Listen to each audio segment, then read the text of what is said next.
Dan ini pula cerita tentang aksi membabitkan perlawanan Sarawak United berdepan dengan pasukan Projek FMMSN yang berkesudahan dengan kemenangan untuk Sarawak United 4-0 sekaligus sedang berkira-kira pesta nak dimulakan bila kerana mereka di kedudukan yang terbaik dengan jaringan pertama dihasilkan oleh Sandro da Silva yang menerusi assist yang dilakukan oleh S. Chanturu. Kemudiannya Uci Akbar antara yang turut mencuri tumpuan. Dia bersama dengan Sandro bertindak di bahagian depan. Percubaan yang dilakukan oleh pasukan Sarawak United. Pasukan Projek turut memperoleh peluang menerusi Safwan. Namun rembatannya jauh melepasi palang gol. Selepas itu beberapa lagi peluang turut diperolehi. Namun melihat kepada pemain-pemain pertahanan pasukan Sarawak United nyata sedikit sukar untuk pasukan Projek untuk menekan pasukan Sarawak dan antara yang turut berada dalam senarai penjaring untuk pasukan Sarawak United adalah kapten pasukan iaitu Tyler Regan. Kemudiannya Kopi Rizki turut meletakkan nama selaku penjaring untuk gol yang ketiga.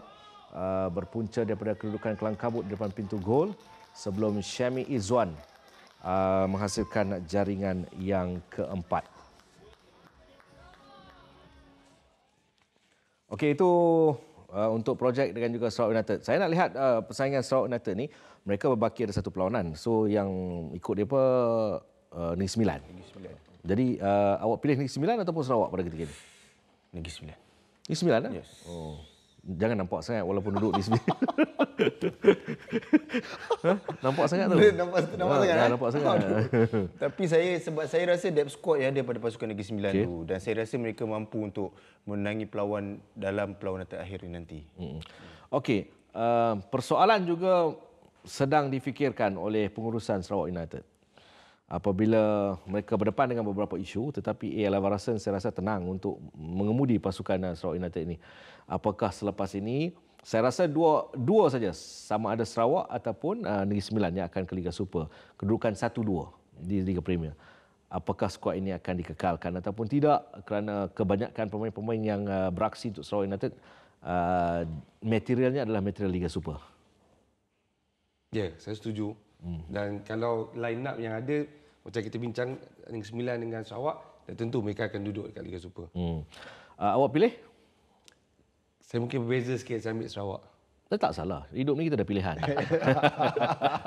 Cover. Tak, bukan. Hidup ni kita ada pilihan. Tetapi nak tengok, kerana kedudukan mata pun tak jauh. Ada kedudukan yang sengit akan berlangsung. Untuk pasukan projek, seperti yang kita bincangkan, akan terus diperkatakanlah kenapa mereka dan sebagainya. Tetapi pada saya, biarlah setidak-tidaknya kita ada satu kelompok yang sedang dipersiapkan. Nak ke mana, cerita nombor 2. Kalau tidak, ke mana dia orang pergi pun kita tak tahu. Nah, saya setuju. Sekurang-kurangnya memang kalau ikutkan dalam, mereka tak perlu main dalam gelanggang ni pun. Dari segi faktor umur dan ni. Tapi based on pengalaman dengan keadaan COVID sekarang, saya setuju daripada mereka tak main, biar mereka bermain walaupun agak begitu kompetitif, tetapi sekurang-kurangnya perjalanan mereka dalam bola sepak masih ada lagi. Safwan Mazlan antara pemain-pemain. Lepas tu saya pernah bincang dengan Yusri, ada seorang pemain anak orang asli. Anak orang asli ya. Oh, yang berkembang. Yes. Itu dia kata dia minta setahun lagi player ni akan jadi buruan lah.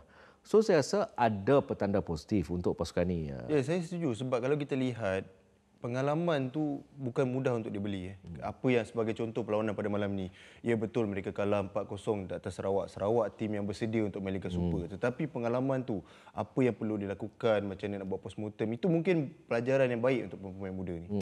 Saya ingat lagi ya, sahabat saya di Sarawak United lah. Okey, saya rahsiakanlah nama dia. Dia kata masa nak main tu, masa dia orang lawan yang pusingan yang pertama, player ni excited. Sandro, Makyu.